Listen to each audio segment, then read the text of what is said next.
So guys, may Crit MTB tayo dito. Ang brand nito is Onic, no?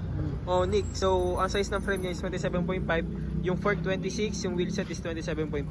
So next naman is sa cockpit set, meron siyang gamit na ito, stock, no? Stock. Sabay ang gamit ng saddle niya is Cole. True bativeness time, ilang mm to? 80. 80 mm. May negative ba to?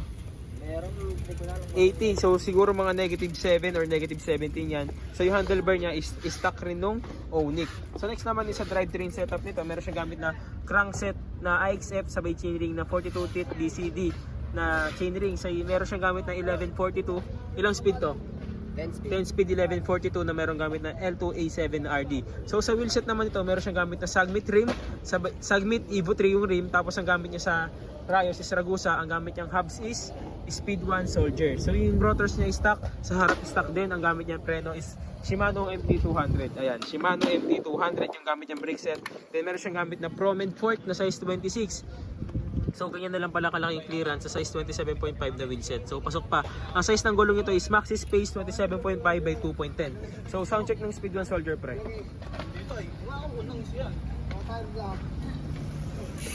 So ganyan pala yung tunog nung Speed 1 Soldier. So ayun yung brand ng yung crit setup ni Idol, Onic frame. So ayan, Crit and TV.